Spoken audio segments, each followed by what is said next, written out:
Guys இதுதான் வந்து 100 நாட்கள் பல்கிங் சேலஞ்சோட டே 1. ஆரம்பத்தில் எந்திரிச்சு ஒரு 50 புஷ்அப் எடுத்து முடிச்சாச்சு.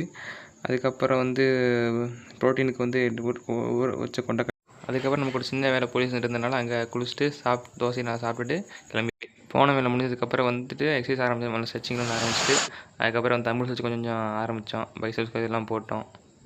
எல்லாத்துலேயும் ஒரு 20 ரெப்ஸு இன்ட்டு 3 செட்ஸ் அப்படி போட்டு எல்லாத்தையும் முடிச்சாச்சு. ஃபஸ்ட்டு தம்பிள்ஸ்லேருந்து ஆரம்பித்து அடுத்து புஷ்அப் ஆரம்பிக்கலாம்னு சொல்லிட்டு நம்ம மேட்டை வச்சாச்சு. அதுக்கப்புறம் அந்த போஸிங்லாம் கரெக்டாக வச்சு ஃபஸ்ட் நார்மல் புஷ்அப் ஒரு 20, அதுக்கப்புறம் வந்து டைமண்ட் புஷ்அப் ஒரு நல்லா ஃபார்ம் வச்சு ஒரு 20, அதுக்கப்புறம் டைமண்ட் புஷ்அப் பிடிச்சதுக்கப்புறம் வந்து சும்மா ஒரு நார்மல் இந்த புஷ்அப்பு இந்த பேர் தெரில நீங்கள் வச்சுக்கோங்க. அதுக்கப்புறம் வந்து அந்த ஒயிட் புஷ்அப் எடுக்கலாம்னு சொல்லிட்டு அது ஒரு 20. அது முடிஞ்சதுக்கப்புறம் வந்து நெக்ஸ்ட்டு வந்து பைக் புஷ் ஆரம்பித்தாச்சு. அது கரெக்டாக வந்து மெஷர்மெண்ட்லாம் கரெக்டாக வச்சு அது முடிச்சாச்சு. பைக் புஷ் வந்து தரமாக வந்து ஒரு 20 முடிச்சாச்சு. இது முடிச்சு அடுத்து நான் ஆர்ச்சர் புஷ்அப் இறங்கியாச்சு. அதுக்கப்புறம் அதாவது மெஷர்மெண்ட்லாம் எடுத்து போச்சு.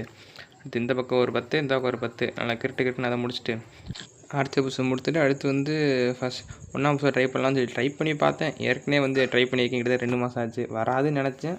இந்த பக்கம் ஒரு 5, அந்த பக்கம் 5 கிரிட்டுன்னு முடிச்சுட்டு அதில் ஒரு நிம்மதி. அதுக்கப்புறம் எக்ஸசைஸ்லாம் முடிச்சுட்டு அடுத்த நாள் தேவையான ப்ரோட்டீனுக்காக வந்து கொண்டக்கடலை ஊற போட்டாச்சு. அதுக்கப்புறம் நாளைக்கு பார்க்கலாம் காய்ஸ்.